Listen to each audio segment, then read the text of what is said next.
നമ്മളെപ്പോഴും ലൈഫിലെ വലിയ മൊമെന്റ്സ് നോക്കിയിരിക്കും. നമ്മുടെ ലൈഫ് എൻജോയ് ചെയ്യാനും സെലിബ്രേറ്റ് ചെയ്യാനും.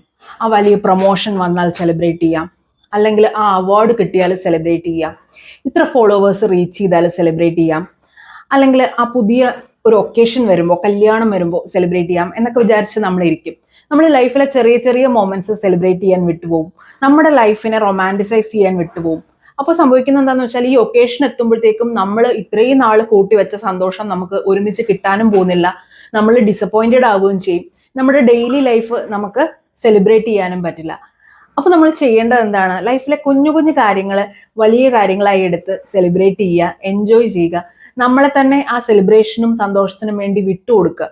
പുതിയൊരു നെയിൽ പോളിഷ് കളർ നമ്മുടെ കൈക്ക് നന്നായിട്ട് ചേരുന്നു, അത് സെലിബ്രേറ്റ് ചെയ്യുക, അതിൽ എൻജോയ് ചെയ്യുക. രാവിലെ ഇട്ട കാപ്പി നല്ല ടേസ്റ്റ് ഉണ്ട്, അതങ്ങോട്ട് എൻജോയ് ചെയ്ത് സന്തോഷമായിട്ട് ആഹാ ഈ കാപ്പി ഞാൻ ഡിസേർവ് ചെയ്യുന്നു എന്ന് പറഞ്ഞ് കുടിക്കുക.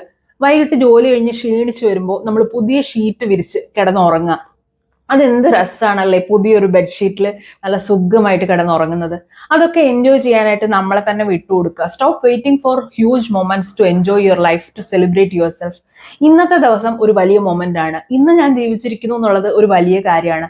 അപ്പൊ ഇന്നിനെ സെലിബ്രേറ്റ് ചെയ്യുക, ഇന്നത്തെ എന്നെ സെലിബ്രേറ്റ് ചെയ്യുക, സന്തോഷിക്കുക.